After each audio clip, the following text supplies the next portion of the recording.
नमस्कार मित्रों, आप सभी के रीट का पेपर अच्छे से गया होगा और सभी का अच्छा पेपर गया होगा, ऐसी उम्मीदें हैं।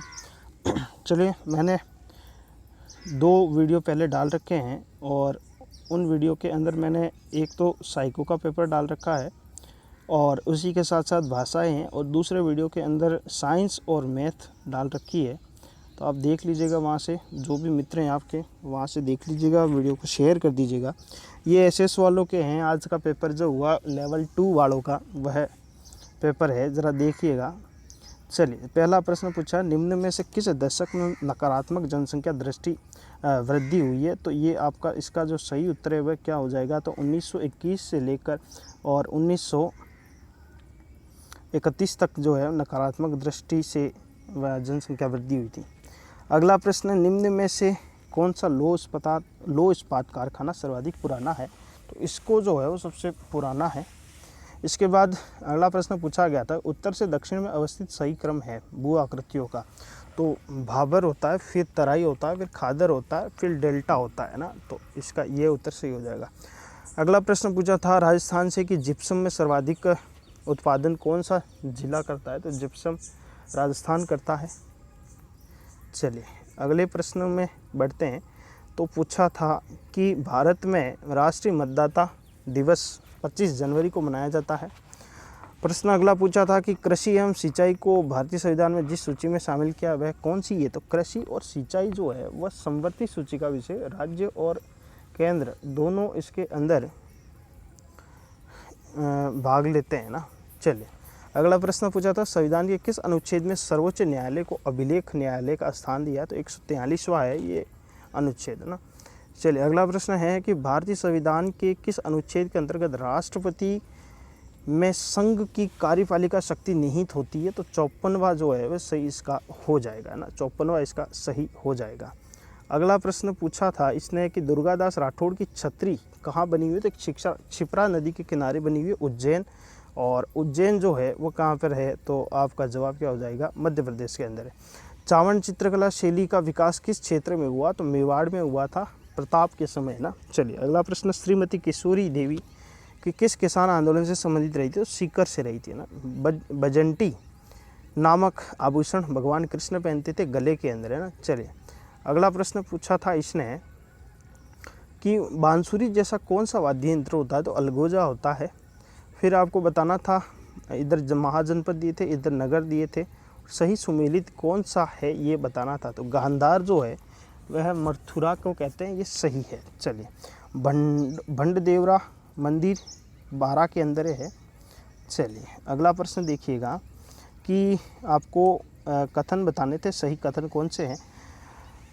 चंद्रगुप्त मौर्य ने सेल्यूकस की पुत्री हेलेना से विवाह किया, बिल्कुल सही है। उसने अंतिम काल में बौद्ध धर्म स्वीकार किया, ये भी सही है। तो 1 और 2 सही है।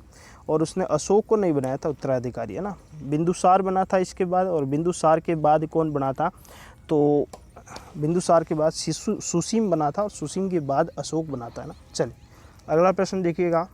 अशोक के बारे में आपको उसके अभिलेखों के बारे में बताना है। उसकी जो भाषा है वो प्राकृत है, और ब्राह्मी लिपि में सर्वाधिक अभिलेख हैं। दोनों सही हैं। अगला प्रश्न, डूंगरजी जवाहरजी किन राज्यों की सेना के विरुद्ध संघर्ष किया था? तो भरतपुर और बीकानेर के खिलाफ इन्होंने संघर्ष किया था। अगला प्रश्न, निम्न में से किस क्रांतिकारी ने गिरफ्तारी से बचने के लिए अमरदास वैरागी का छद्म नाम धारण किया था? ये अच्छा प्रश्न पूछा था। केसरी सिंह बारट इसका सही उत्तर हो जाएगा।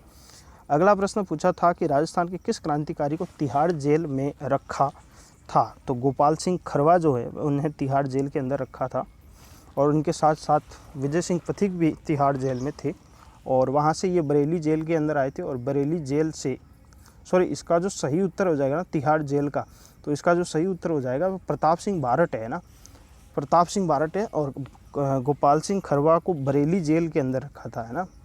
चलिए, अगला प्रश्न है कि आपको चंदावल दस्ते, ये अच्छा प्रश्न पूछा था, बहुत बढ़िया प्रश्न पूछा था ये जो इसके अंदर डीपली आपको जानकारी होनी चाहिए।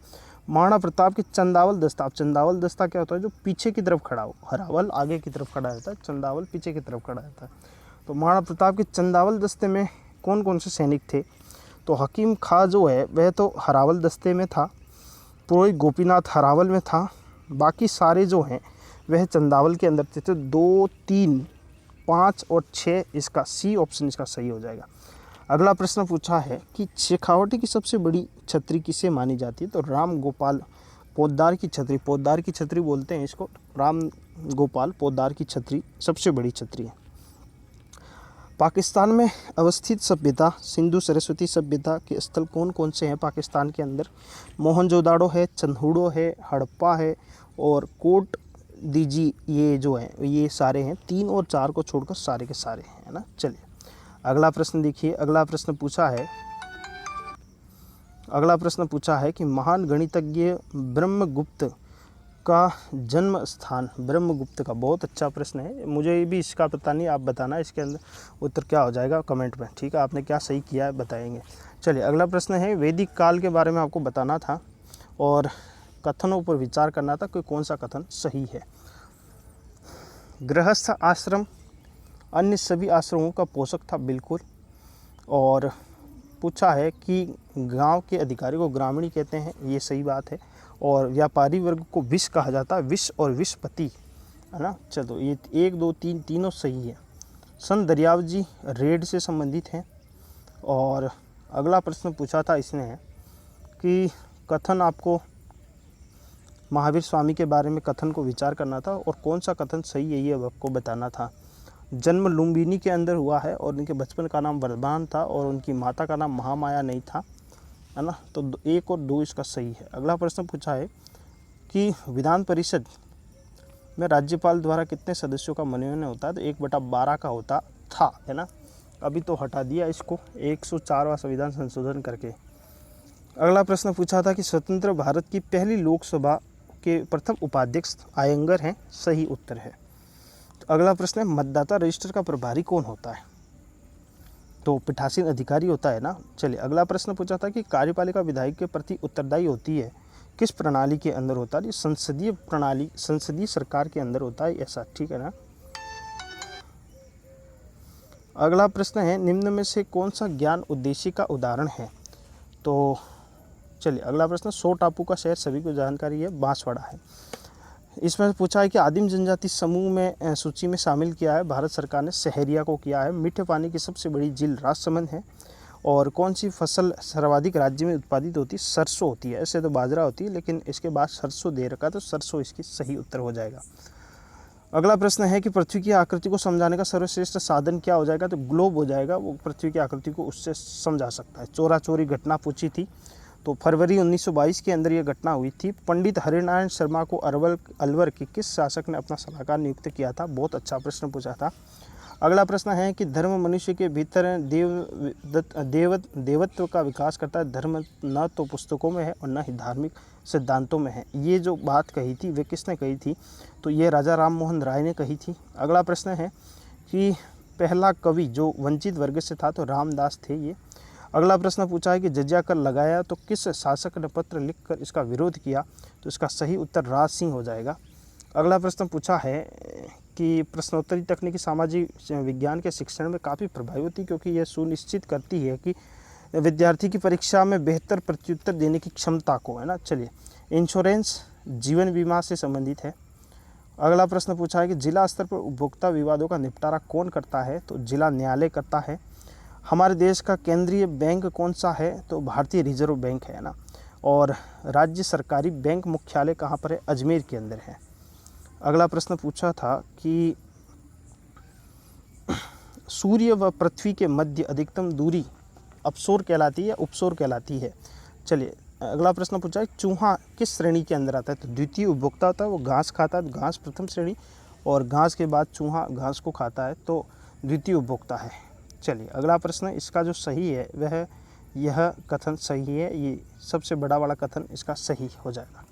अगला प्रश्न पूछा था कि राष्ट्रीय शिक्षा नीति 2020 प्रस्तावित राष्ट्रीय आकलन केंद्र को क्या नाम दिया? तो दिशा नाम दिया था। अगला प्रश्न पूछा है कि कल्प, ये मुझे ध्यान नहीं आप, ठीक है ना, उद्देश्य प्रस्ताव को संविधान में जवाहरलाल नेहरू ने कब स्वीकार किया? तो 13 दिसंबर को स्वीकार किया था।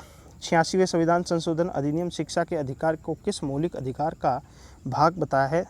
तो ये शिक्षा एवं संस्कृति का अधिकार बताया है ना। भारत में समानता का अधिकार बताया है ना, समानता का अधिकार बताया है। अगला प्रश्न है कि भारत में लैंगिक अपराधों के से बालकों का संरक्षण किस अधिनियम में 2012 के अधिनियम के अंदर है। तो ये आपके ये सामाजिक के प्रश्न हैं। और जैसे ही रीट लेवल 1 के जैसे ही प्रश्न आते हैं और मैं उसको अपलोड कर दूंगा, चैनल को सब्सक्राइब कीजिएगा और अधिक से अधिक मित्रों को शेयर कीजिएगा। धन्यवाद।